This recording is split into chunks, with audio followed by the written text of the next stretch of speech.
and welcome back to Purl's Perspectives. Today, we're going to be talking about your wallet and your hobby. Can they be friends?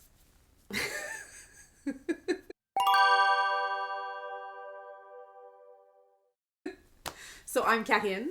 I'm Allie. And I'm Anai. And welcome. So we're going to be discussing 3 points today. First one is when you're a beginner in your craft. What to get, what not to get, how much to get. What to invest in versus what to wait out. That's right. Exactly. The second one is planning for some kind of festival or workshop or a big event. And the third one is when you decide this is it. You are in love with this. You're in it for the long run. How can you plan for this? Become a little dragon and build a horde. That's right. How do you build your horde? And boy, do we have hordes. I'm going to start calling it my yarn horde. Yeah. I like that. I like that. I have a t-shirt that has says- a dragon on a horde of yarn. And I think that's Okay, I've just the vibe found a we new should all tattoo. have. Scrap all of my other plans. Dragon on a ball of yarn. But we're I getting love off it. topic. Sort of. Okay. Let's. Yes. So first one is beginners, like you're when you starting out in your craft. So you are just starting, you're new and innocent and you don't know how expensive it can be, how overwhelming it can be. Yep. What do you do? So let's start with just what would you buy versus what would you say, you know what, maybe wait a little bit to make sure you love this before you dive in. Can I start? Yes, please. The one thing I say to anyone who comes to our knitting group or to me and says they want to start crocheting or knitting and they ask me what should I get, I always say the same thing, and that thing is nothing. Don't buy anything. You don't know if you're gonna like it yet. You don't know if you're I don't know, maybe your skin's gonna react to the wool. You don't know if you're gonna like the color just because you picked it up. You might find the process actually hurts your hands. Exactly. Yeah. And ultimately, to learn, you don't need like handmade, one-of-a-kind luxury materials and like the teak wood crochet hook that costs $45 a piece.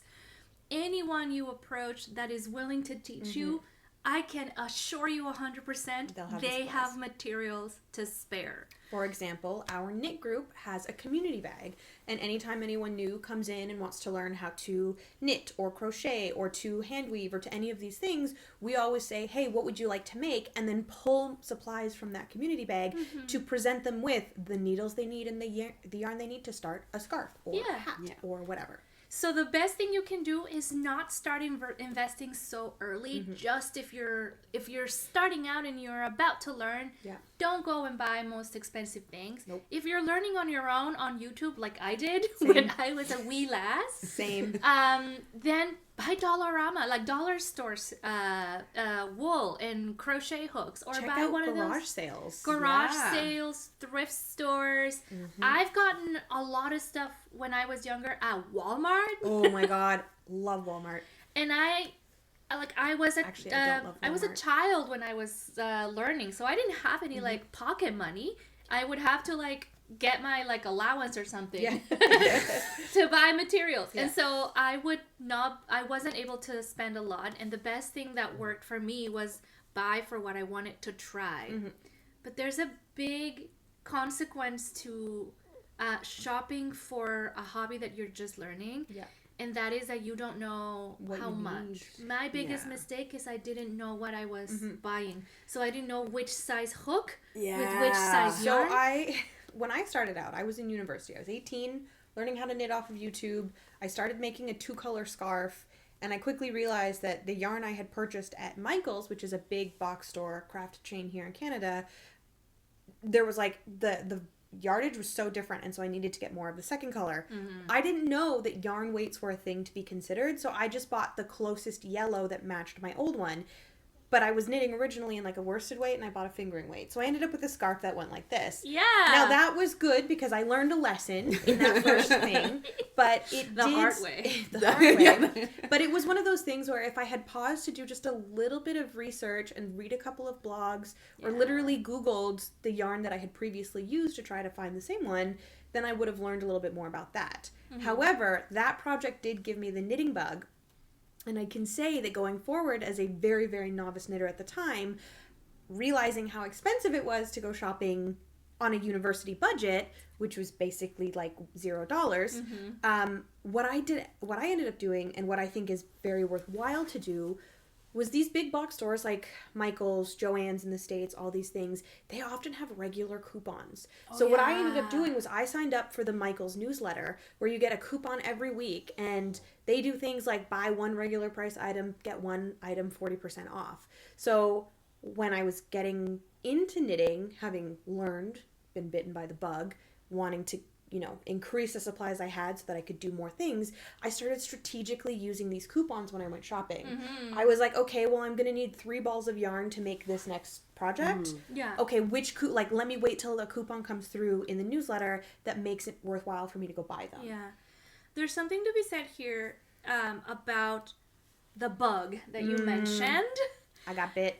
My best advice is resist the urge to go all out and walk out of the store with 3 bags full of yarn. Especially, and then not just yarn, but also all the other supplies. stuff, right? Yeah. Notions and like all scissors, the there's so many things you can fall into and just go like, oh, I need this, I need that, and then just like, and that's for any craft, and realize maybe you don't need it right away. Maybe you're gonna need it down the line, but if you don't know if this is for you yet, maybe don't start I think there. I had purchased an entire set of straight needles and then decided to make a hat and needed a circular needle and realized very quickly that I prefer knitting on circulars to straights.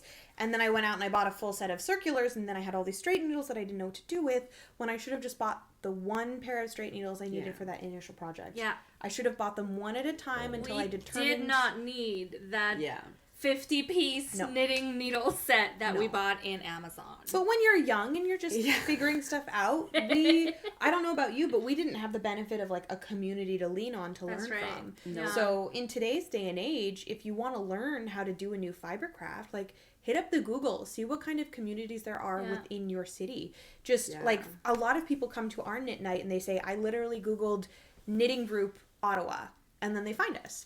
And so see what kind of communities are around, see who's around who could help you and teach you and guide you. If you tell people that you are starting to knit or crochet, I can assure you people will start giving you stuff. Yeah. Like, just tell people. And not just people, but I think we didn't mention this before. Talk to your family members. You may have an auntie or a grandmother or even a grandfather or an uncle who actually knits and is very happy to show you and to help you and to even donate 3/4 of their stash. This is I think that's something I missed out on, because when I was younger, my mom tried to teach me, and I was a little too crazy back then. I was not ready. You were too cool for school. So not so much too cool as just not sitting enough to do this. Yeah. So I missed out on the opportunity a little bit, and it's only later that I realized, oh my God, like, she was trying to teach me this the whole time. And then when I started again, and my mom she found out the hard way, because I had already made a whole sweater. She found out, and she was I think a part of her was like, I'm sorry, you did not come to me for this? How dare you? But so we kind of forget sometimes that like there's probably someone in your own either family or friend group that already does some kind of crafting hobby that could help you at least get to where you want to be for free. Yeah. So if you're starting out, try not to buy anything. And if you must, follow that pyramid of sustainable shopping, which is first use what you have, then borrow or buy secondhand. And if you must, and you can't make it, then go out and buy it new. Yeah, and maybe try to buy for a specific project first instead of just like free for all in a store. Just because it's pretty, we've all been there. But I think like starting with just the needles and the yarn that you need for a specific project is probably a little easier. And then if you realize you don't like it, well, you didn't spend that much. Yeah, you didn't And invest. there's no wasted money or wasted materials. Yeah. So sad to have wasted materials. We do have these babies here to talk about, which is essentially the difference between different price ranges. So that's right. So one thing that's very important to me is to let you know that whatever your craft is, the best material available to you is the material that you have access to. Don't let social media tell you that you have to buy 100% wool from Europe in order to be able to make a good sweater. Muslin free from Australia, sheep to skein. You don't it's fantastic. You don't need to buy the botanically yarn linen that's been soul sourced and dyed. You don't need to. You can buy it under the light of a full moon in August. Exactly. Whatever is accessible to you. Yes. Whatever's accessible to you, that's the material that you can use. Yeah. And feel very proud in making the choices that work for you, and don't let other people tell you what you should get. Mm-hmm. Especially if you're not sure. Yep. If that's what you want. Amen. That being said, if you are in a place in your life where this is where you want to spend your money for the joy that it brings you, 100% do it. Follow your bliss. So here's 4 examples of yarn that I have in my own collection. I'm trying to call it a collection now because there's a lot of shame in calling it a stash, and I'm not ashamed of it. No. So here's 4 different yarns that I have in my collection. This one's a commercial yarn. Mm-hmm. There's a glare, but this is Lion Brand Wool Ease. Love that stuff. This was less than $5 a ball. You can squish it. I love Lion Brand Woolies. I have a whole sweater in this yarn that I am obsessed with. Yeah. That's the one that I was wearing last episode, I think, the gray one. Yes. I love it. It was so... Excuse you. Bilbo is a little bit excited. He agrees. He loves that sweater. With the softiness. It was a sweater that I knew was going to be boxy and oversized, so I needed to spend an appropriate amount of money on it because I wasn't in a position at that time to just, buy 8 skeins of 100% wool. Mm-hmm. So this worked out really nicely. And I love it. It's found anywhere, and they make it in a big... commercial yarns are a bit safer because they are made in such big lots. Yes. This is also 80% acrylic, 20% wool. And I actually ran out, and I was able to go back to the store and buy another ball, and the color was exactly the same, which, is like a big safety if you're just starting out and you're not sure how much to get. Mm-hmm. I would just like to also say that Lion Brand wool is so hard wearing. I love it. Mm-hmm. I knit my sister a sweater in this yarn several years ago, and the pattern that I originally... Anyway, it was a whole thing. I had to reknit the sweater 3 times, and the final product, you couldn't tell that I had knit and then unraveled, knit, unraveled. It stands the test of time. And she can just chuck it in the washing machine whenever she wants. It's great. And that's because a lot of commercial yarn has a percentage of acrylic, which, there's a lot of, misconceptions about acrylic, and it's great. People say that it's bad. It's really good for making...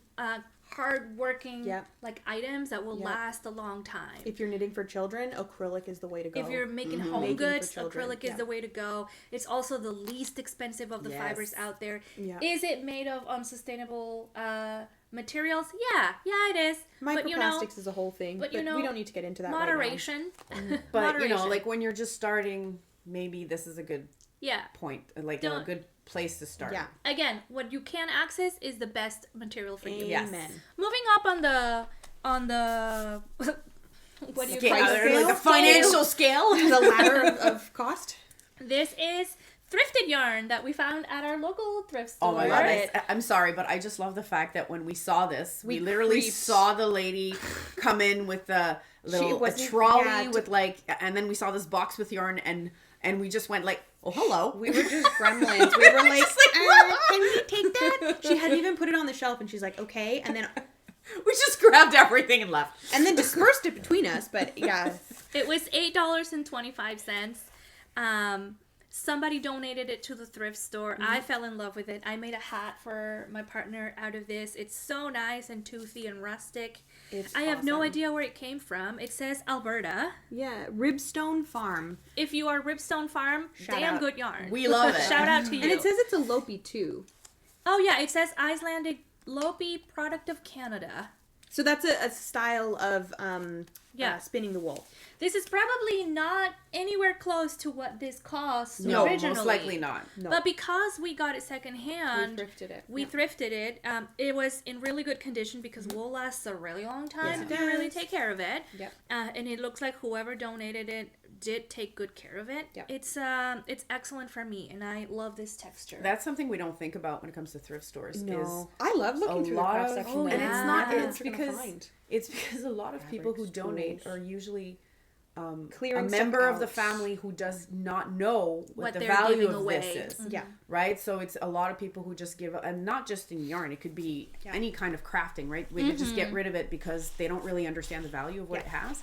So it's good to go through thrift stores and just to see what they have, just for that. Yeah. Speaking of shopping, this is souvenir yarn, or at least I call it souvenir yarn. I love souvenir yarn. I was traveling and I visited a local wool shop called Little Weasel in Paris. It's in Paris, France. And I wanted, because I was meaning to get myself something to remember my trip, but I didn't want to just get trinkets. I wanted something that could come with me and become something else and bring me joy later. Yep.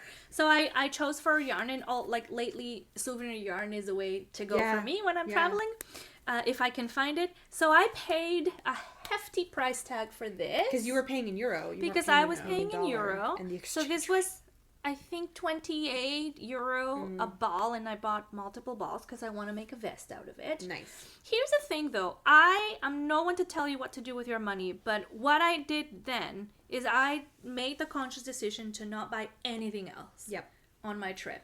I wasn't going on a shopping spree. I didn't buy souvenirs for anyone. I didn't buy souvenirs for myself. Yeah. I just got the yarn. I still saw everything and I visited every spot.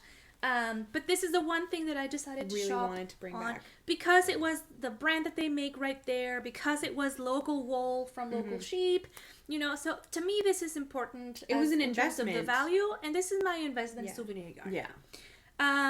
A lot of the yarn that I have in my collection right now is around this price point. Yeah. Like, I usually am able to pay about $30 per ball of yarn if I'm buying fingering weight, but because I'm buying fingering weight, there's so much yardage that the joy per yard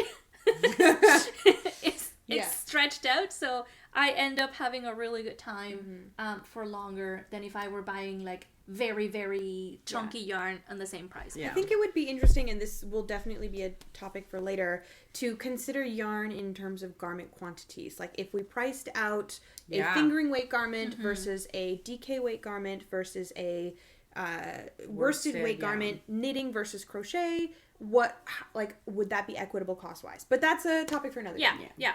Let's put a pin on that one. Yeah. And the last example is a hunky ball of yarn, a cake that I bought from an independent dyer here in our city. Their brand is crazy about yarn. Her name's Sarah, and I see this independent dyer in farmers markets and craft markets around the city. Artisan markets. They don't have a brick and mortar store, and I could buy their yarn online, but when I've encountered her booth, I'm more than happy to pay the price, support her business, and have hours of fun with this hunky cake of yarn. And this is the dyer who also does incredible gradients, so you're going in for her expertise, and you're investing in her expertise. Exactly. So she makes beautiful, what do you call these? It's a gradient cake. Gradient. Yeah.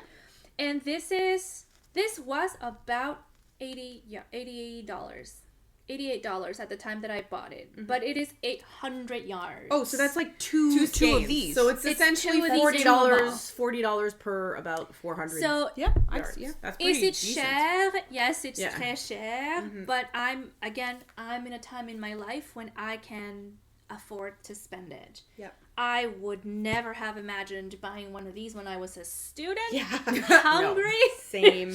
Eating ramen. tuna. Eating ramen and tuna all day, every day. Yeah. But you know what this reminds me of? If you want a similar experience, you can find commercial yarn in gradient. Yes, that is true. A completely different fiber that's not a natural fiber like this one, but that will give you You can very find similar. them in cotton. You can find them in acrylic. You can find all sorts of stuff. So, conclusion of in that conclusion, first point. all yarn is good. It is soft and squishy and colorful, and you can find it literally at any price point. Price point, yeah. So take a look at your current position and think about how much you are actually willing to pay for a ball of yarn. And you can find it at that price. And you will find it at that price if you just give it a little bit more time instead of shopping something the moment that you see it. Yeah. So if you see something and you really love it, you can't afford it right now. This is a great segue. Speaking of shopping something the moment you see it. So point number 2 is planning for a big event. Like a yarn convention. Like a yarn convention. If you don't know this, we are, there's Knit City Toronto that is a few months away.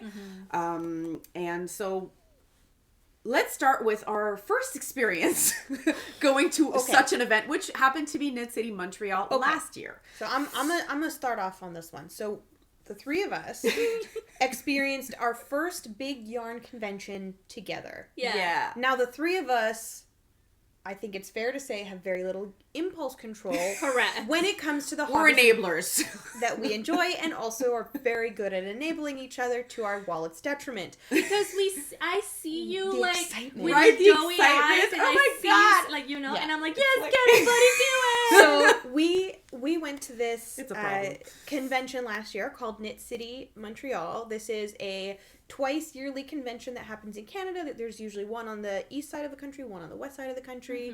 It's typically been Montreal and Vancouver. Thankfully, Knit Social is now expanding, and they are including Toronto and Calgary in those. We'll link that down below. We went last year with an very vague understanding of what it means to go to a market that can contain up to 100 vendors. And in the weeks leading up to this, we were hyping each other up. We were trying to be smart about it. We had gotten a list of the vendors, and we kind of had an idea of who we really wanted to go to first. We were following all these vendors on social media. They were sharing what they were bringing, their event exclusive yarns. We were getting really hyped up. We had, sort of lists, I suppose you could say. Yeah. But what it was that We we had wanted wish to lists. invest Yeah, we in. But then we got there. And then the those lists went out the window. And it was the just, budget also. It was just one of those things where, because we'd never been to such a large scale event before, we had no idea of the best way to approach it. Yeah. So we just did the thing where we walked in and we're like magpies. Shiny, cool thing we liked, bought it. Yeah. Shiny, cool thing we liked, Yeah. bought it. Bought And it The was exclusive to the event, bought it. Need to have it. I'm not going to be able to get it again later. And it was very overwhelming between the volume of the vendors, the volume of the people, the noise of the event, which I found my decision making was definitely impaired because I couldn't even hear myself think. Yeah. And just because I was shopping with a credit card, I wasn't keeping track of what I was spending. And I actually got locked out of one of my credit cards because You were shopping too fast. I was Too shopping fast. too fast. Here's pro tip, friends. Pro tip. If you go to a event like this where you have makers coming from multiple places, think about that. Think about that. So the first place I went to was the Knit City Montreal booth for their exclusive colorway of the festival. Purchased that. Then I went immediately to a dyer who's based in Ottawa and purchased a large volume of yarn from her. And then I immediately went to a dyer who's based in the UK and immediately purchased from her. I can hear the bank going like, what's happening right Something now? sucks. Can you hear that? It's my wallet crying a year Right. later. And then the next place I went to, all of a sudden my card wasn't working. And I'm like, Yeah. what's this? What's going on? And thankfully, no, actually not thankfully, unthankfully, I had a second credit card and a debit card.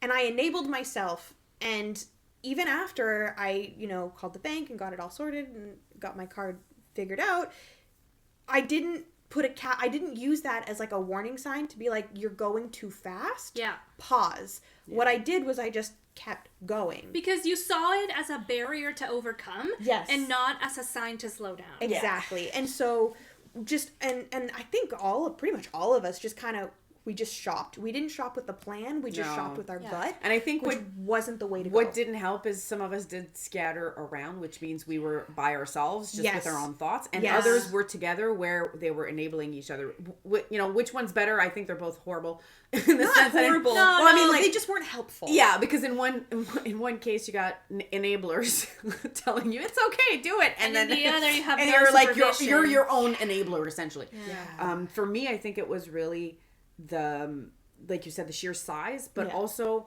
I was in that mindset of like, oh, I'm going to buy it here because I'm never going to see it again. The exclusivity of it got I'm going to buy it here because I can't see it again. And not thinking in my head, these are people who have websites. These are people who have actual stores I can go to physically. Who will be at other festivals in the future. Who will be at other festivals, but it's you're in that mindset of thinking this is the only place in time I will ever have this, which is not true. Nope. But that's essentially what happened is you're in that little mindset of I'm stuck here and I need all of the things right away. 100% that is also what happened to me, because I immediately saw it as the illusion of scarcity. Yes. For example, one of my favorite dyeing companies, the Wandering Flock, was there. They had traveled all the way from New York City, and they had a teeny tiny booth with like little piles of They yarn. were not anticipating the attention they got because they didn't realize they had such a big Canadian audience. Right? Geraldine, good for you. Please bring more yarn. Good for you. Please come back. Please bring. She's coming to Knit City, Toronto. Okay. Well, bring more See yarn. you there, Geraldine.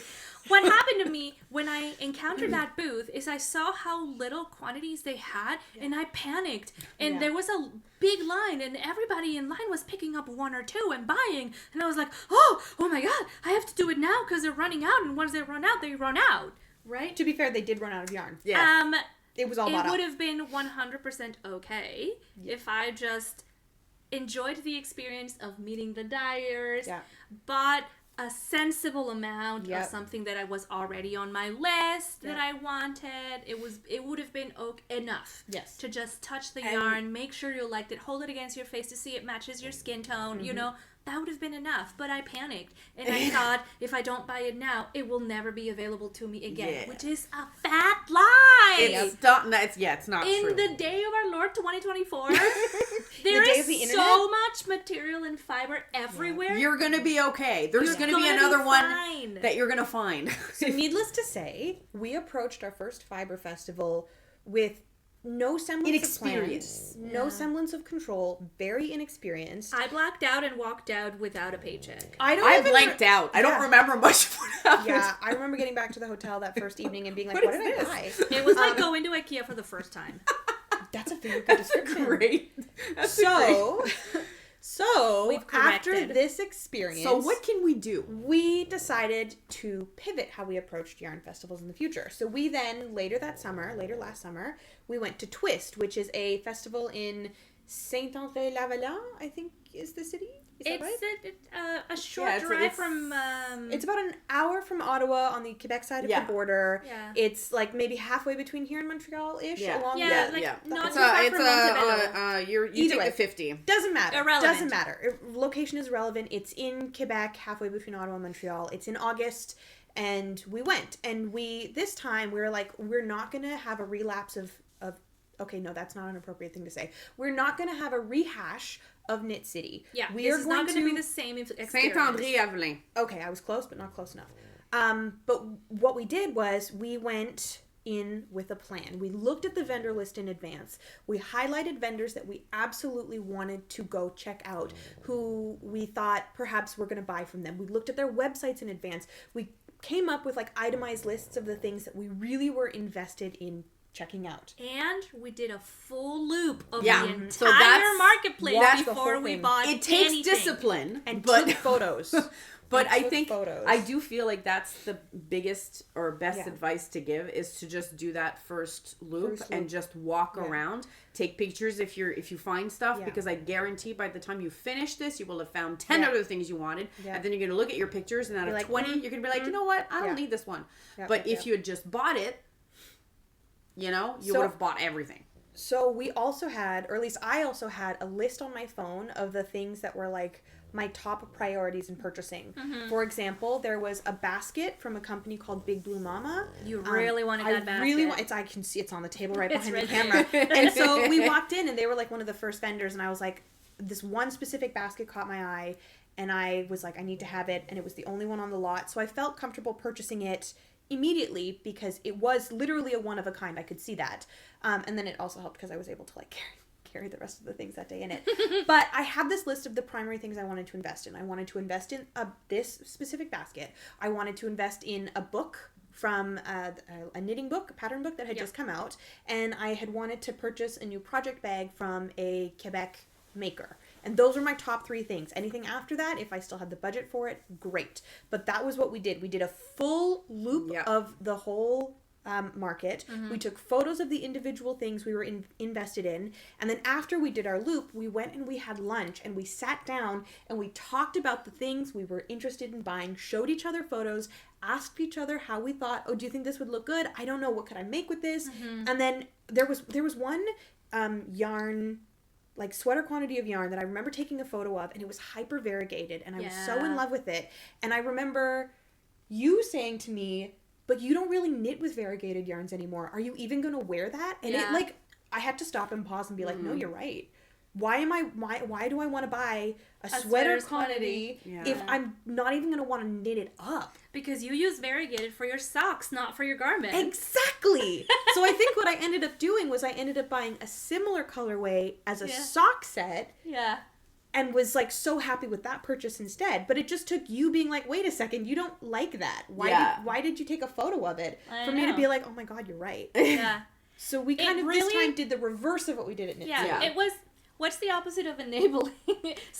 We had accountability of each other. We had a little bit of a vibe check. Yeah. While we were having lunch. Yeah. And the act of taking a picture and talking about the item, in a way, kind of scratched the itch. Yeah. Yeah. Exactly. The same that it would be to like make the actually impulse purchase. Buy it. Yeah. What's the difference with this and the way that we're approaching going to the next Knit City this spring is we are now in a better position to make informed purchases. Yes. What's an informed purchase? You checked out the website. You talked to people. You saw what you have in your collection. Yep. You saw if you're making garments, if you're shopping for garments, you saw what you have in your closet to see if the colors are going to match. Yeah. You've taken a little bit of a reflection time to see what fibers you actually want to work with, and all that information and seeing what's available before you purchase, that's an informed decision. And that's how we're going to approach the next time and every other time we go to another market. And I think you saying visiting the website is really important. Also figuring out if you prefer credit cards versus cash. Some people prefer to just bring cash and no credit cards whatsoever, or debit, just to like limit their budget. And we did mention also, when you mentioned looking at your collection, I like collection versus stash, it's better, or hoard, whichever. Hoard. I'm okay with that, hoard. Look at your hoard, take pictures, bring them with you to the festival. I'm gonna do this for, that's my plan too, for two reasons. Number one, in case I see yarn that I could match with what I already have, and also I think just as a reminder of what I already have, so I don't either buy the same, which I've done. Fully admit, I did twice. But also sweater because quantity of the same color.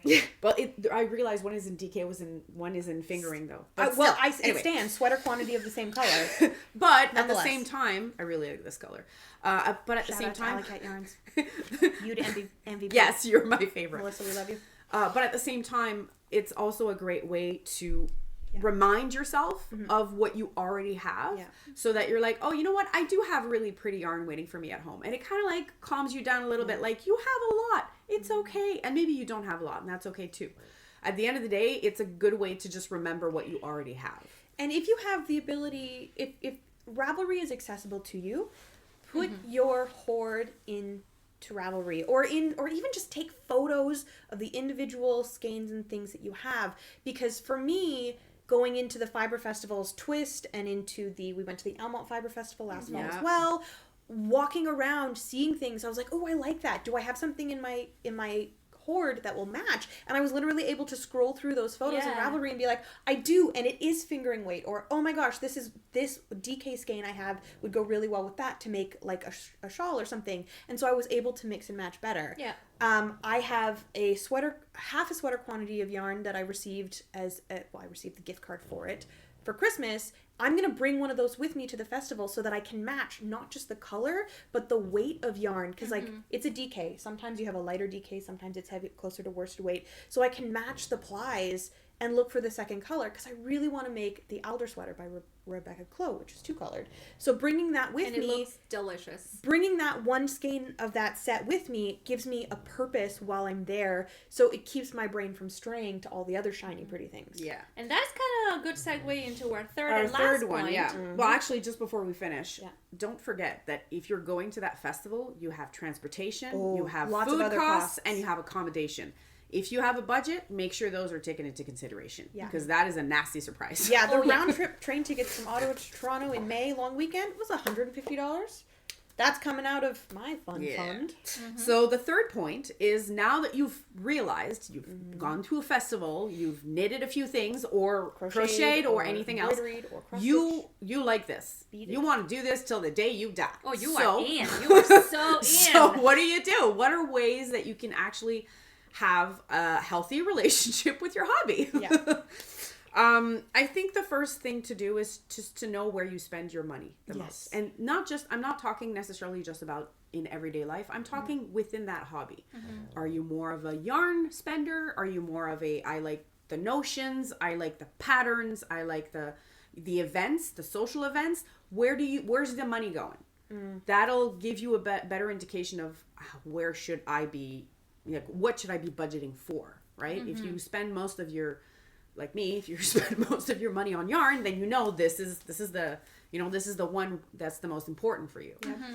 So I think that's the most important thing to do, is just know where your money is going. Yeah. And that's, you don't have to make it too hard. You don't have to limit yourself, but take a moment to reflect. Look at your collections. Look at your PDFs folder in your computer, and see, like, where's my money gone in the past, and make some quick calculations to see, like, okay, I very clearly find a lot of joy in buying patterns. So when I'm budgeting to buy for materials, I'm gonna factor in the patterns. Yeah. Because it's, at least for me, it's very easy to think about the patterns as a completely separate category that doesn't really fall under my yarn budget. Mm-hmm. But it does. It does. It, like, if it helps you be better at your hobby, at your craft, at your art, then you should be budgeting to allow yourself to buy what you need. Because it's skill building. And budgeting also brings you to the next point, which is essentially have a fun fund. Yes, this was really good advice Karine gave me a couple years ago. She's like, make another little savings account, and every paycheck, just put a little piece of that paycheck into that fun fund. So then when it comes time for big things like these kinds of event, or also in my case, tattooing or buying fountain pens. Anything that's fun for you. Multiple things I find wonderful in life. I already have this little pot of money set aside specifically for entertainment. Yeah. And if you are consistent and you make it like an auto deposit, for example, like I did for a long time. Yeah, do that. It also helps you have a date where you can schedule the purchase. So let's say I want to buy a sweaters quantity. It's going to be $300. Yeah. I do not have $300 right now, but 6 paychecks from now, I will have $300. There we go. So I schedule the purchase for 6 paychecks from now. Yeah, exactly. And then I can buy it. Yep. So it doesn't have to be a lot. It doesn't have to be a lot. It's whatever you can afford. Yeah. Like that's just savings in general. Yeah. $5, that's still $5.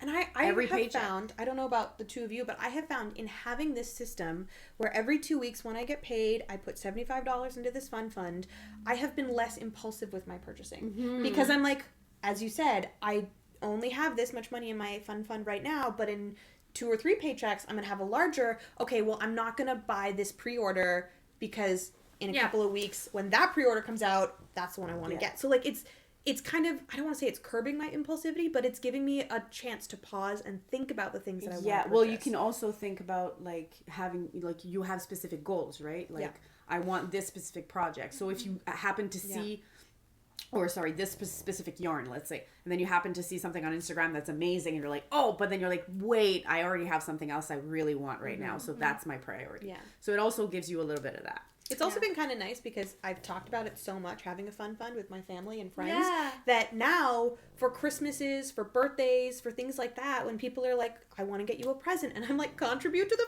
fun fund. Yeah. And that's a great... People are actually doing that. Like, my birthday was in early March, and I've been talking about going to Knit City quite a bit. I'm very excited about it. My mom is very excited for me to go do this fun thing. And for my birthday, she gifted me a contribution. She literally wrote on the envelope for Knit City Toronto. And I'm like, this is sweet. That is adorable. This is so exciting. And she's like, I hope it's enough. And I was like, this is amazing. Like, it's incredible. It's amazing. Like, the contribution is there, and so now I feel like I can go in, and maybe if there is a purchase that I wasn't planning to get originally, well, I now have this extra little bit of cash that's like sitting there that I'm like, okay, I can make a little bit of an impulse purchase. Yeah. The best, on that same vein, the best Thanks, Mom. decision that I ever made was talking incessantly about how much I love yarn. Yes. Because now everyone wants to give you gifts. Yeah. And the amount of like generosity that I've encountered is incredible, just because I cannot shut up about knitting and I cannot shut up about yarn. Anytime people think about giving me something, what do they have in their minds? Yarn. Like, well, yarn, clearly. If not, a Every gift card year, to somewhere she can get yarn I also from. got a gift card to Wabi Sabi for Every my year birthday. around Christmas, what's on my wish list? Yarn. I mean, it's very easy to buy for us when you think about it. Yeah. And here's the thing, too, that I don't think many people would have considered, and is just popping into my brain now. These gift cards to these yarn stores that we'd love to go to, we don't actually also have to just purchase yarn with them. Like, like, if we wanted to invest in some new tools or things like that, that gift card can be, like, for if example, you want to take a class, it would be good for a class. Like something that we may not have been willing to pay for ourselves right away. Now we have the ability to do it because we received this gift card from this place that we wanted to go to. Have. Consider the usages. I think the versatility of a gift card. Gifts can be really good. That's how I got the what do you call it? The spinner? The ball winder. Yes. Ball winder. So I wanted this for like 2 years, and my girl was winding her own cakes by hand. It's like, this is like boxing practice, like a ball bag, you know? And I was like, and then my partner's mother was like, well, what does she want for Christmas? She's like, I don't know. She wants this thing. She doesn't really necessarily understand. And then she's like, okay. And then she bought it for me. And I'm like, oh my God. It's crying. Linda's like, the MVP. Yes, she is. We love Linda. Yeah, so like gifts are a great thing. Yeah. Yeah.